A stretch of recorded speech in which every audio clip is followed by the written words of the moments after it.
Most people walk through life with their eyes open and their mind asleep. They keep waiting for something to change: the job, the economy, the people around them, and never realize it was never life that needed changing. It was them. Now here's a little philosophy I learned early. You don't get in life what you want. You get in life what you are. And the moment that truth sinks in, really sinks in, your life begins to change, not gradually, but instantly. See, there's a mindset, a way of thinking that separates the few who rise from the many who remain. It's not complicated. It's not mystical. In fact, it's almost embarrassingly simple. But simple doesn't mean easy. And that's why the masses miss it. If you'll stay with me for the next few minutes, I'll walk you through a mindset that has the power to reshape your life immediately. Not next month, not next year, but the moment you embrace it.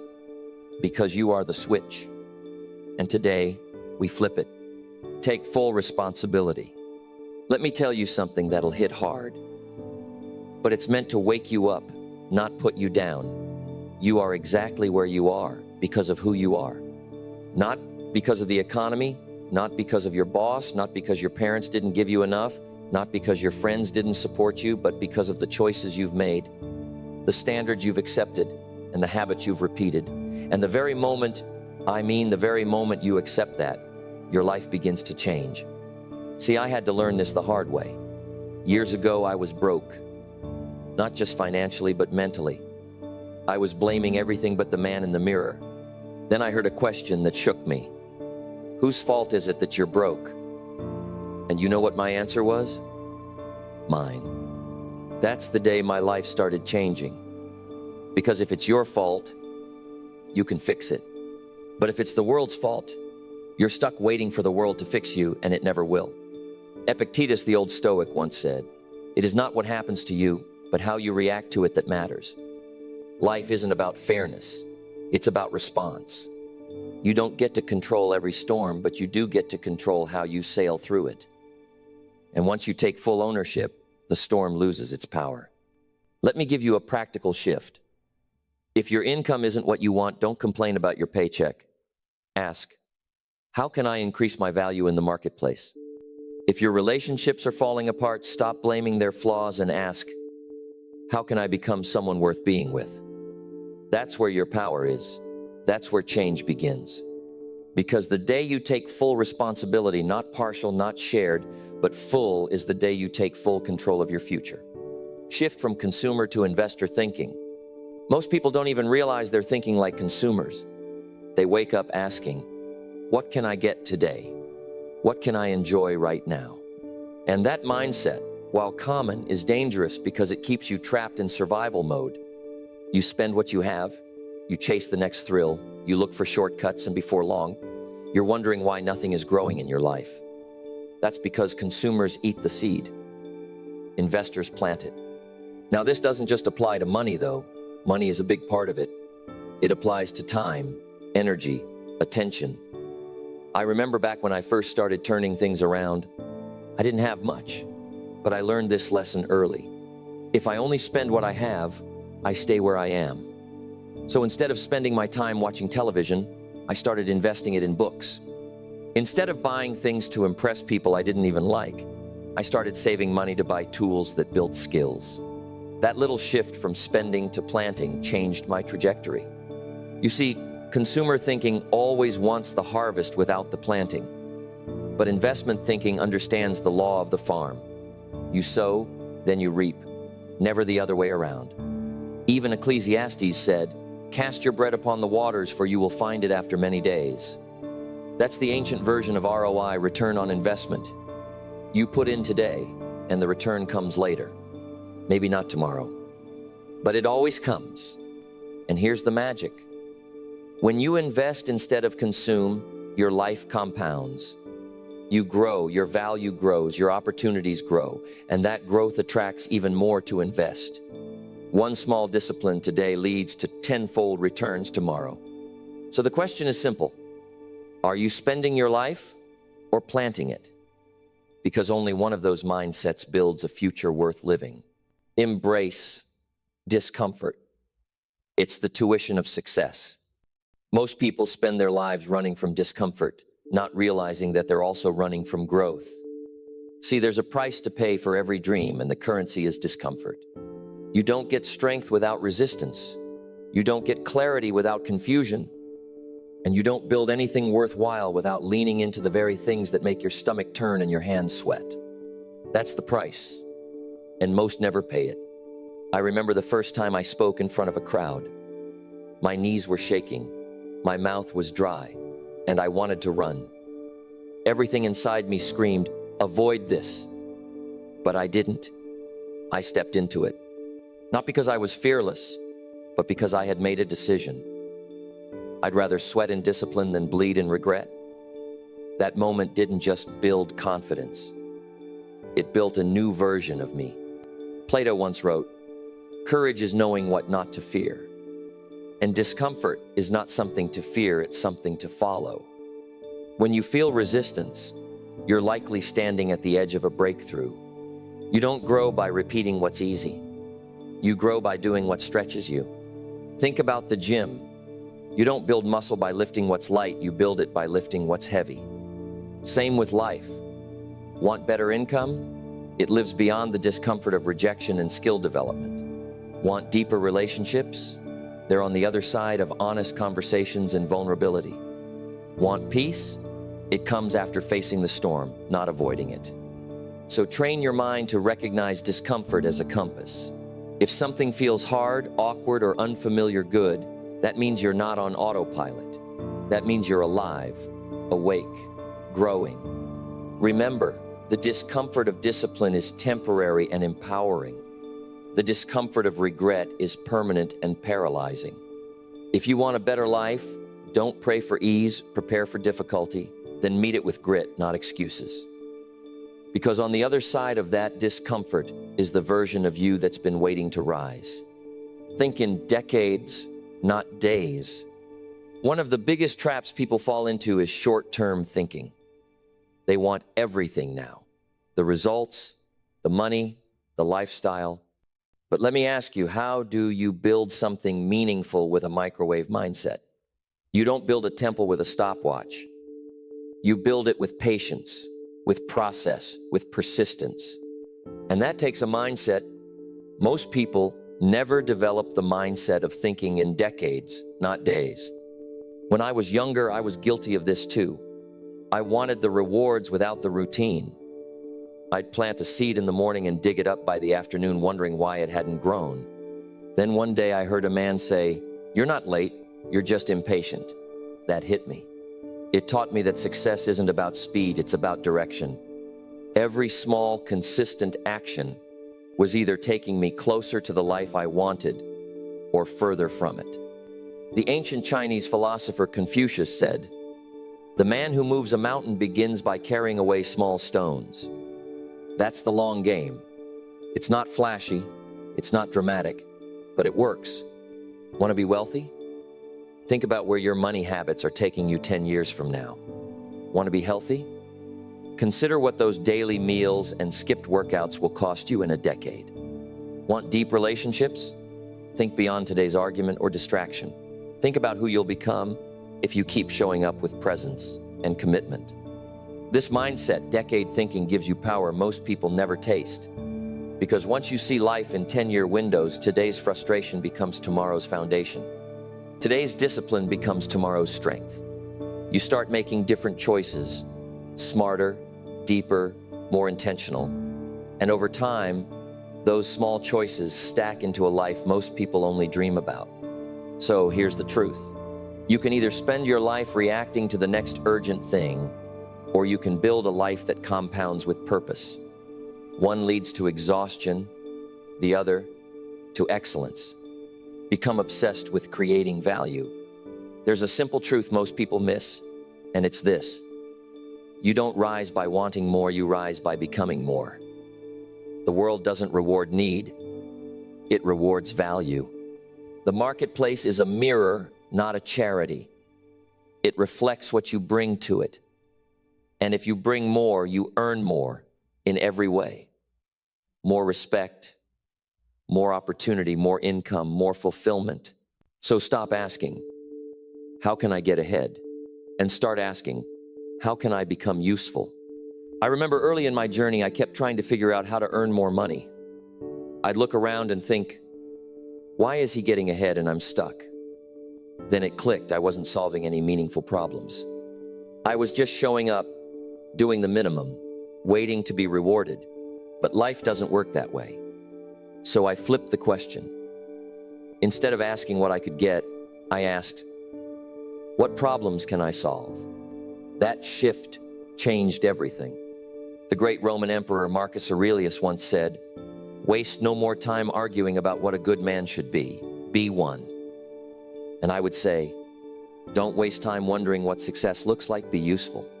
Look around, where are the gaps? Where are people struggling? What's missing that you could create or contribute? You don't need $1 million idea. You just need to serve well where you stand.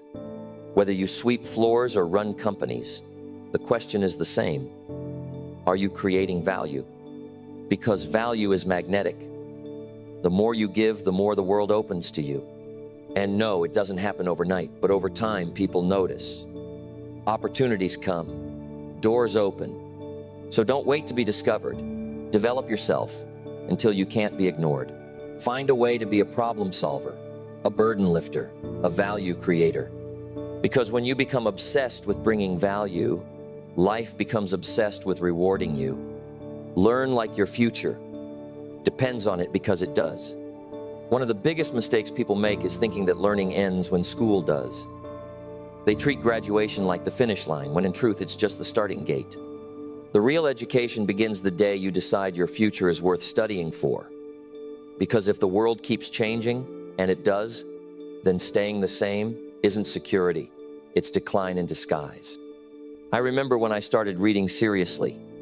At first, it felt strange I wasn't in school anymore. No one was making me do it. But I realized something powerful. I was behind.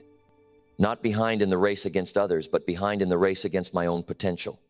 I knew if I wanted to get ahead, I needed to outgrow my current self. And that only happens with learning. Socrates once said, the only true wisdom is in knowing you know nothing. That posture of humility, of hunger, is the mindset that leads to greatness. Not the know-it-all, but the learn-it-all. The person who is always reaching for new ideas, new skills, new perspectives. Because what got you here will not get you there. And the bridge between the two is learning. But here's the key. Don't just read about success, study yourself. What's working in your life? What's not? Where are the gaps in your understanding, your relationships, your discipline? And then go fill them. Read the books. Listen to the lectures. Ask the questions. Pay for the course. Join the group. Growth is always available but never free. You've got to seek it. Pay for it. Earn it. The mind is like a muscle. Use it or lose it. And in this world, the most valuable person in the room is the one who can adapt, adjust, and keep evolving. So stay curious, stay open, stay growing, because the future doesn't belong to the informed, it belongs to the ever-learning. Persist without losing flexibility. There's a fine line between discipline and delusion.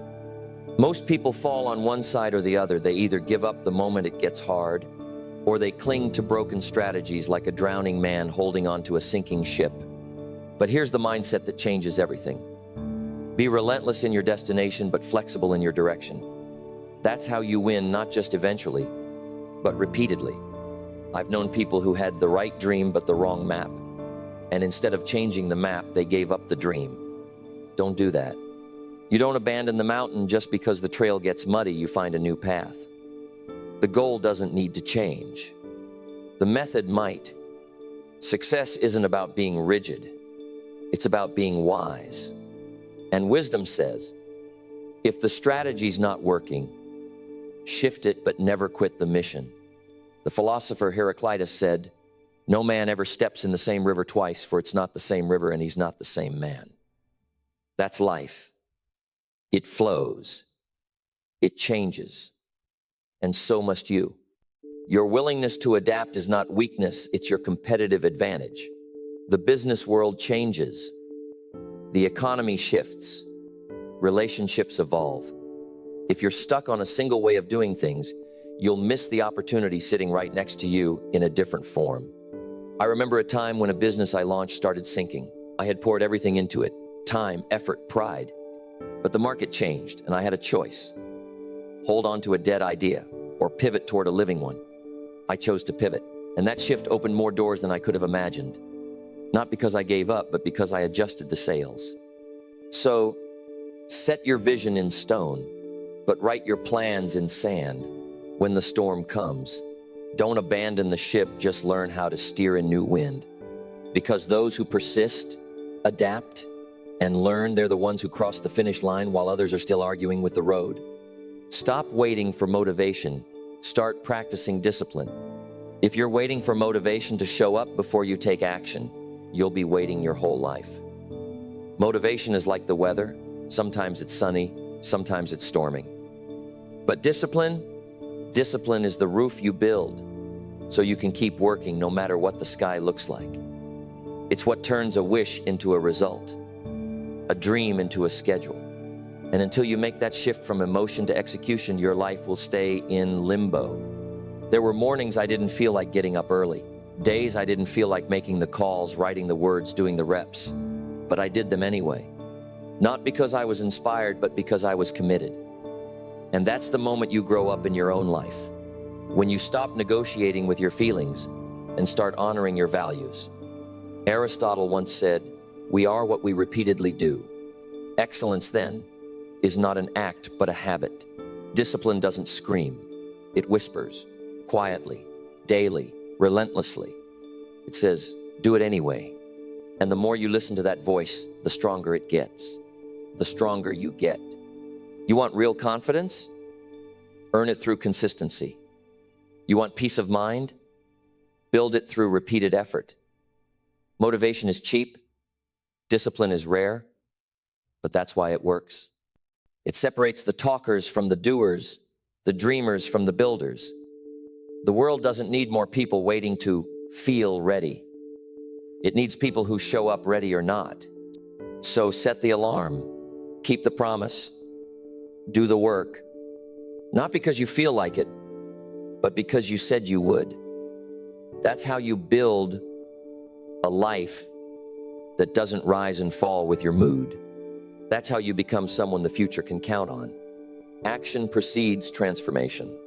There's a dangerous illusion that keeps too many people stuck.